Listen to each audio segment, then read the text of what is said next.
नमस्कार, मैं सुरेंद्र सुगम नव स्पंदन एकेडमी की तरफ से एक बार पुनः आप लोगों का स्वागत करते हैं हम अपने वीडियो अपने चैनल के माध्यम से। आज हम चर्चा करेंगे राग के ऊपर। राग की क्या परिभाषा होती है, उसके क्या नियम होते हैं, इस पे हम प्रकाश डालेंगे। तो सबसे पहले परिभाषा पे चलेंगे हम राग के। तो कम से कम 5 और अधिक से अधिक 7 स्वरों की वह सुंदर रचना जो सुनने में मधुर लगे उसे राग कहते हैं। शास्त्रीय संगीत में गायन वादन रागों के अंतर्गत होता है। मतंग मुनि के अनुसार इन रागों की उत्पत्ति प्राचीन जाति गायन से हुई है।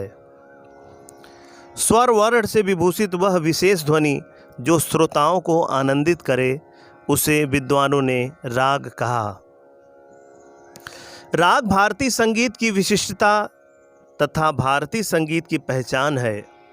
भारतीय संगीत की बुनियाद राग से है। प्रत्येक राग में भिन्न भिन्न अंतर होते हैं। यही भिन्नता भारतीय संगीत को दुनिया के अन्य संगीतों से अलग करता है। प्राचीन काल से आज तक राग विभिन्न रूपों में प्रदर्शित हुआ है। विद्वानों ने इसे अनेक रूप में वर्गीकृत किया है, जैसे ग्राम राग वर्गीकरण, दूसरा राग रागिनी वर्गीकरण, तीसरा रागांग वर्गीकरण और चौथा थाट राग वर्गीकरण।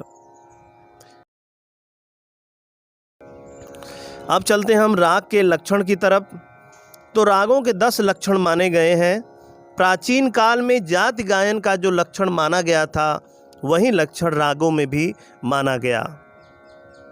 वो 10 लक्षण इस प्रकार हैं, क्रमशः हम बता रहे हैं 1 से 10 तक। ग्रह, अंश, न्यास, अपन्यास, औडवत्व, षाडवत्व, अल्पत्व, बहुत्व, मंद्र और तार। आधुनिक समय में रागों के लक्षण और राग के जो नियम हैं वो इस प्रकार हैं।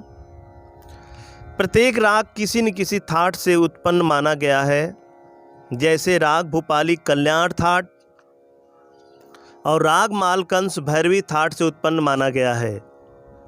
दूसरा है राग में कम से कम 5 और अधिक से अधिक 7 स्वर होना चाहिए। तीसरा है किसी भी राग में सा यानी षड्ज कभी भी वर्जित नहीं होता, क्योंकि सा ही सप्तक का आधार है।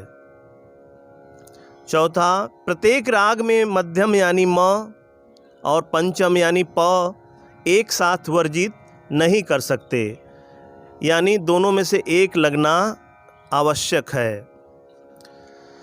पांचवा है किसी भी राग में स्वर के दोनों रूप एक साथ प्रयोग नहीं कर सकते, जैसे किसी राग में कोमल नी और शुद्ध नी प्रयोग हो रहा है तो आरोह में और अवरोह में वह बटा होना चाहिए। जैसे आरोह में अगर हम शुद्ध नी प्रयोग कर रहे हैं तो अवरोह में कोमल नी प्रयोग करेंगे। छठवां है प्रत्येक राग में थाट, आरोह, अवरोह, वादी, समवादी, पकड़, जाति, गायन समय आदि का होना आवश्यक है। तो आज के लिए बस इतना ही। मिलते हैं नेक्स्ट वीडियो में नई जानकारी के साथ। धन्यवाद।